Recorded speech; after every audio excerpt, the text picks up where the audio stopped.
오늘은 시편 130편입니다. 제목이 성전에 올라가는 노래 이렇게 정해져 있죠. 성전 순례시다 이렇게 볼 수가 있습니다. 오늘 나와 있는 내용 중에 우리에게 어떤 교훈을 주시는지 같이 살펴보도록 하겠습니다. 첫 번째로 우리 3절 말씀 읽어보겠습니다. 3절 다 같이 읽어보죠. 시작. 여호와여 주께서 죄악을 지켜보실진대 주여 누가 서리이까. 아멘. 여기 말씀 보니까 하나님께서 죄악을 지켜보신다 이렇게 되어 있습니다. 다른 성경 말씀 보니까 눈을 만드신 분이 어찌 보지 못하시랴, 귀를 만드신 분이 어찌 듣지 못하시랴 이렇게 말씀하고 계십니다. 하나님은 다 보시고 듣고 계신다 하는 것이죠. 그런데 특별히 물론 죄악만 꼭 보시겠습니까? 우리의 선한 행위들도 다 보시죠. 오늘 이렇게 저 앞에 나와서 부르짖어 기도하고 기도의 사명을 감당하는 것도 하나님께서 다 보고 기억하고 계신 줄로 믿습니다. 그런데 죄악을 오늘 성경 말씀 보면 특별히 죄악을 지켜보신다는 거죠. 창세기 6장 5절에 보면 이제 노아 시대에 홍수가 났잖아요. 홍수가 나기 전에 하나님께서 그 상황에 대해서 이렇게 기록하십니다. 여호와께서 사람의 죄악이 세상에 가득함과 그의 마음으로 생각하는 모든 계획이 항상 악할 뿐임을 보시고, 그 당시에 사람들이 아주 다 휩쓸려 다녔던 것 같아요. 노아 외에는 또 그 노아와 함께 있는 가족들, 노아 때문에 은혜를 받은 거죠. 사실은 노아의 가족들은 그 사람들 외에는 다 악할 뿐이다, 다 세상으로 향했다 하는 그런 말씀이지요. 하나님께서 우리의 선한 행위도 지켜보시고 또 우리의 악한 행위들도 지켜보신다는 것을 잊지 말고 늘 주님이 보신다는 생각으로 이 하나님을 경외하는 거거든요. 그래서 하나님 안에서 또 하나님이 허락하는 한도 내에서, 여러분 그렇다고 해서 하나님이 우리를 숨통을 조이거나 자유를 막 이렇게 너무 막 이렇게 제약을 둔다거나 그러지는 않으십니다. 그리스도 안에서 자유롭거든요. 예를 들어서 구약 시대에는 음식 먹는 거에 있어서 상당히 자유로웠잖아요. 그 제약이 있었잖아요. 먹지 못하는 음식들이 많았습니다. 그러나 신약 시대에 와서 예수님께서 사람의 입으로 들어가는 것이 사람을 더럽히는 것이 아니라 사람의 입에서 나오는 것이 사람을 더럽힌다 그렇게 말씀하셨습니다. 그러니까 그리스도 안에서 우리에게 자유를 주시는 거죠. 자유롭습니다. 모든 면에서. 그래서 그리스도 안에서 스스로 양심에 거리낌이 없는 사람은 복되도다 그렇게 말씀하고 있거든요. 다 자유지만 그러나 한계를 넘어가는 죄악들이 있어요. 그게 문제입니다. 항상 그게 문제예요. 한계를 넘어서는 죄악들, 이런 죄악들은 하나님께서 지켜보시고 경고하시고 그리고 하나님께서 거기에 대해서 심판하시거든요. 불신자들은 내버려 두시는 심판을 하시고 믿는 자들은 하나님께서 매를 대서라도, 경고하시다가 계속 말을 안 들으면 매를 대서라도 하나님이 친자식이니까 하나님께서 이끌어 가시는 그런 것을 볼 수가 있습니다. 대한민국은 제가 볼 때는 CCTV 공화국인 것 같아요. CCTV, 대한민국 뿐이겠습니까만은 옛날에 이렇게 문명이 크게 발달하지 않았을 때는 CCTV가 없어가지고 잘 못 봤잖아요. 그런데 지금은요, 어디를 가든지 다 CCTV가 있습니다. 그래서 하루에 어떤 사람이 길거리를 걸어가면 몇십 번씩 찍힌다고 그래요. CCTV 노출이 된다고 합니다. 사실은 자유가 있는 것 같지만 어떤 면에서는 자유가 없는 그런 시대에 우리가 살고 있다고 볼 수 있습니다. 이렇게 세상도 다 녹화가 되거든요. 누군가는 다 보고 있습니다.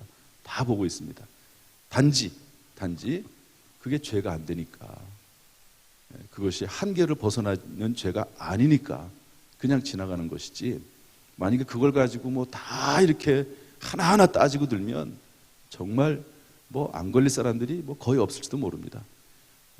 뭐 숨어서 은밀한 곳에 하는 것도 있을 수가 있지만 뭐 그런 것들도 하나님은 아신다고 말씀하고 계시니까, 그래서 죄악을 지켜보신다는 것이 우리의 자유를 막 억압하거나 모든 일을 제약한다는 그런 의미로 이해하면 안 되고요. 한계를 넘어가는, 하나님이 경고하시는데도 불구하고 계속해서 버티고 그것을 무시하고 자기 뜻대로 행하는 이제 그런 경우를 말합니다. 무엇을 행하든지 간에 여러분, 너무 한계를 넘어가는 죄악, 하나님께서 금하시는 것들, 이런 것들을 물리치고 그런 것들을 우리의 삶 속에서 제하면서 살아갈 수 있기를 주님의 이름으로 축복합니다. 두 번째로 오늘 이 본문의 말씀 속에서 볼 수 있는 교훈은 뭐냐면요, 사유하심이 주께 있다, 이런 말이 나옵니다. 첫 번째로는 죄악을 지켜보신다 이랬고, 사유하심이라고 하는 말이 나오는데 우리 4절 말씀 읽어보겠습니다. 4절 다 같이 시작. 그러나 사유하심이 주께 있음은 주를 경외하게 하심이니이다. 이 사유하심이란 말이 좀 어려워요. 사유하신다. 그래서 이것을 공동번역 성경이나 현대인의 성경, 쉬운 성경으로 봤더니 용서하심 이렇게 되어 있습니다. 용서하신다고 쉽게 쓰지 왜 사유하심이라 썼을까, 그런 생각이 듭니다. 영어 성경 NIV 성경이나 킹제임스 버전에서도 보면 forgiveness, 그래서 용서라고 하는 단어를 쓰고 있거든요. 그러니까 하나님이 죄악을 지켜보신다는 거예요. 죄악을 지켜보신다. 그러니까 이것은 그것을 우리가 늘 생각을 하면서 한계를 벗어나는 그런 죄악들 행하지 말고, 할 수 있으면 선한 일, 하나님께 선한 일에 대해서 30배, 60배, 100배로 갚아주시잖아요. 선한 일을 행해야 되지만, 그러나 또한 이 죄악과 관련해서 어떤 말씀을 하시냐면 용서하시는 분이시다. 하나님이, 따라서 합시다. 하나님은 용서하시는 분이시다. 돌아온 탕자 이야기 잘 아시죠? 아버지를 떠났다가 돌아옵니다. 그때 그 아버지가 먼저 보고 받아주는 거죠. 그만큼 늘 생각하고 있는 거예요. 아들을. 혹시 아들이 언제나 돌아올까, 우리가 언제나 돌아올까 하나님께서 보고 계시는 것이죠. 베드로가 비록 예수님을 3번이나 부인하고 저주까지 했지만 예수님께서는 이미 용서하셨어요. 이미. 그래서 네가 나를 사랑하느냐 3번 물어보시고, 그렇지만 베드로는 3번째 질문에 대해서 할 말이 없죠. 예수님을 부인하고 저주까지 했으니까. 그러나 거기에 대해서 예수님 한마디 말씀도 안 하십니다. 그냥 우회적으로 그 부분만 말씀하시지, 그냥 계속해서 내 양을 먹여라. 네가 나를 사랑하지? 그러면 내 양을 먹이라. 이렇게 말씀하시고 맙니다. 그러니까 사유하심, 용서하심이 하나님께 있다는 것이죠.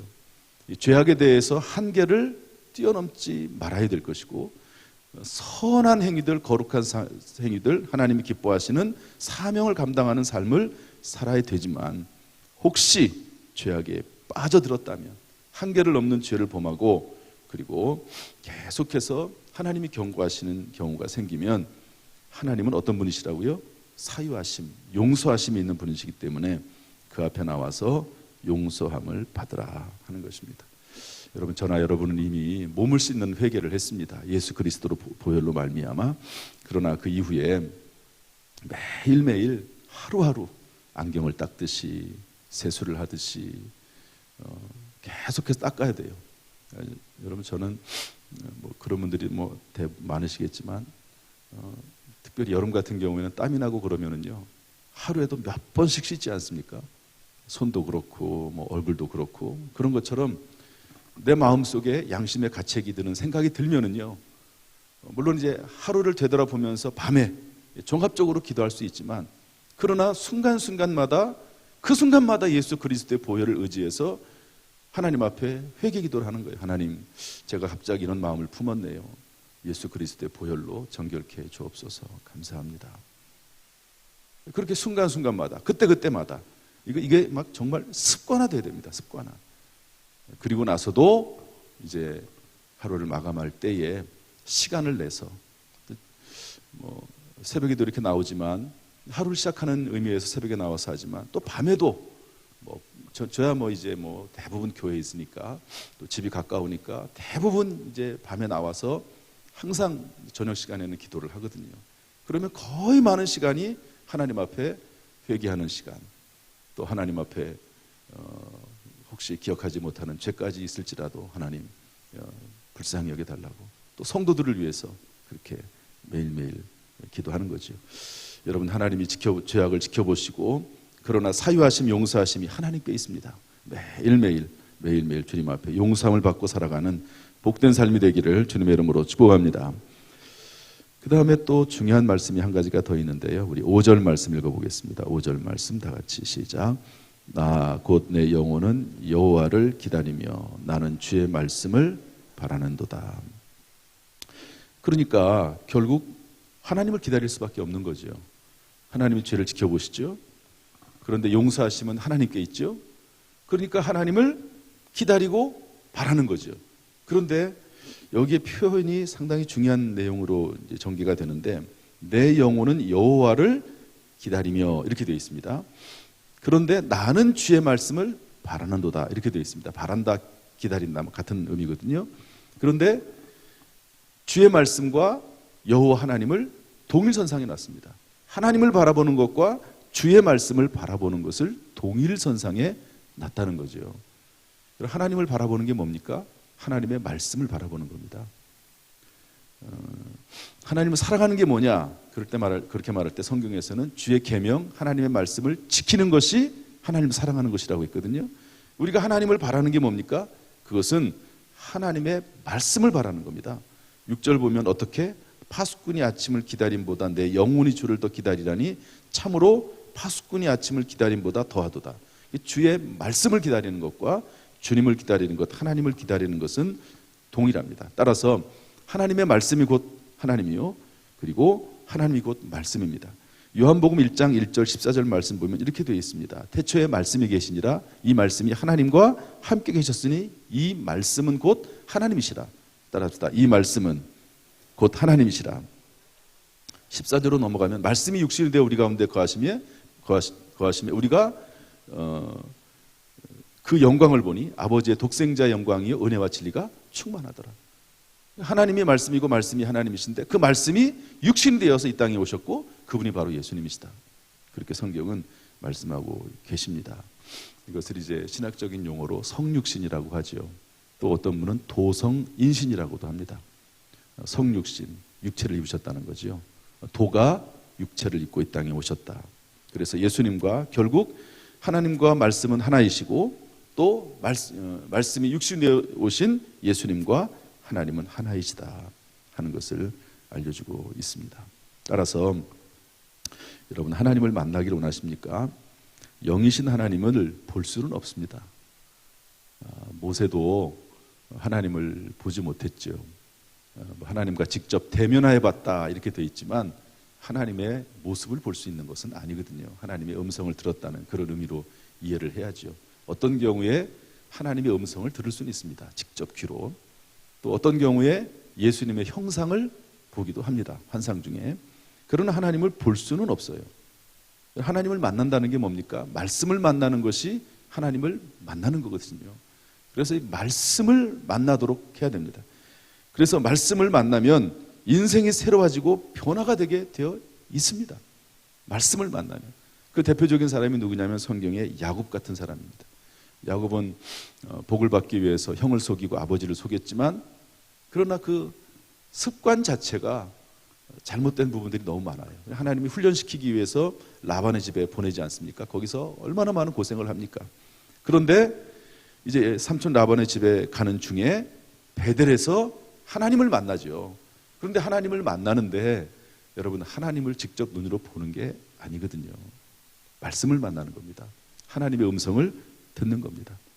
그래서 환상 중에 꿈을 꾸면서 사닥다리라가 오르락내리락 하는 것을 보게 되고 천사들을 통해서, 그리고 꿈에 하나님의 음성을 듣지 않습니까?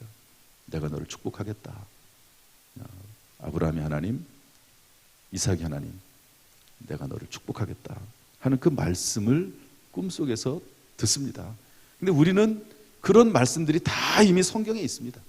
그래서 성경을 읽는 중에 가슴이 뜨거워지고, 성경을 읽는 중에 눈물이 흐르고, 성경을 읽는 중에 어떻게 살아야 될지 길을 밝히 깨닫게 되고 보여지게 되고, 그러는 경우가 참 많습니다. 위대한 성경의 인물들, 위대한 신앙인들은요 다 그랬습니다.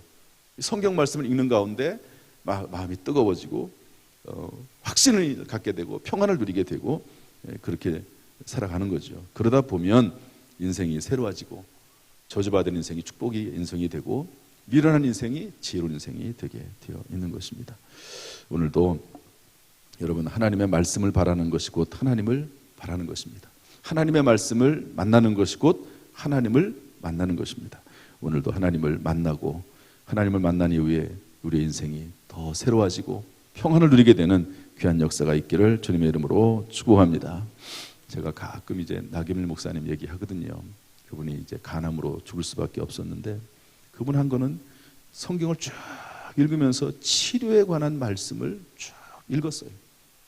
그러면서 그 말씀을 바라보면서 아멘으로 스스로 화답하고, 그리고 하나님 앞에 그 말씀이 뜨거워지고 말씀이 감동이 될 때 눈물을 흘리면서 기도하고, 그러는 가운데 하나님께서 그 생명을, 일주일밖에 못 사는 분이, 일주일이 뭡니까? 목회 은퇴할 때까지 40대 간암에 걸린 분이 70세에 은퇴하시고 그 이후에까지도 계속해서 목회 사역을 하는, 인천에서 제일 큰 교회 주한 장로교회를 목회하는 그런 분이 됐습니다. 오늘 이 말씀 생각하면서 하나님의 말씀을 만나는 귀한 은혜가 있기를 주님의 이름으로 축복합니다. 모든 죄악이 하나님 앞에 용서받고 새롭게 시작하고, 또 그 죄악 가운데서 새롭게 일어나서 하나님께 영광 돌리는 복된 인생이 되기를 주님의 이름으로 축원합니다. 기도하겠습니다. 하나님 아버지, 오늘 귀한 말씀을 주시니 감사합니다. 매일매일 생각해보고 또 생각해보아도 예수 그리스도께서 우리를 위해서, 나를 위해서 십자가에서 죽으신 그 은혜 생각할 때마다 감사와 감격으로 살아갑니다. 오늘도 예수 그리스도의 십자가의 보혈로 우리를 덮어 주옵소서. 예수 그리스도의 십자가의 보혈의 은혜, 예수 그리스도의 이름의 능력으로 살아가는 하루가 되게 하여 주옵소서. 머리끝부터 발끝까지 신경관절 골수 뼈마디 세포 하나하나마다 우리의 영과 혼을 하나님이 만져주시어서 오늘도 주님과 동행하며 살아가는 복된 인생이 되도록 인도하여 주옵소서. 말씀을 만나는 하루가 되게 하여 주옵소서. 말씀의 능력이 인생을 변화시키는 삶을 살아갈 수 있도록 인도해 주옵소서. 예수님의 이름으로 축복하며 기도하옵나이다. 아멘. 이제는 우리 주 예수 그리스도의 은혜와 아버지 하나님의 무한하신 사랑과 성령님의 교통하심이 이 시간 저 앞에 나와 예배드리며 기도하며 찬송하는 모든 성도들에게 지금부터 영원토록 순간순간마다 함께 하시기를 간절히 축원하옵나이다. 아멘.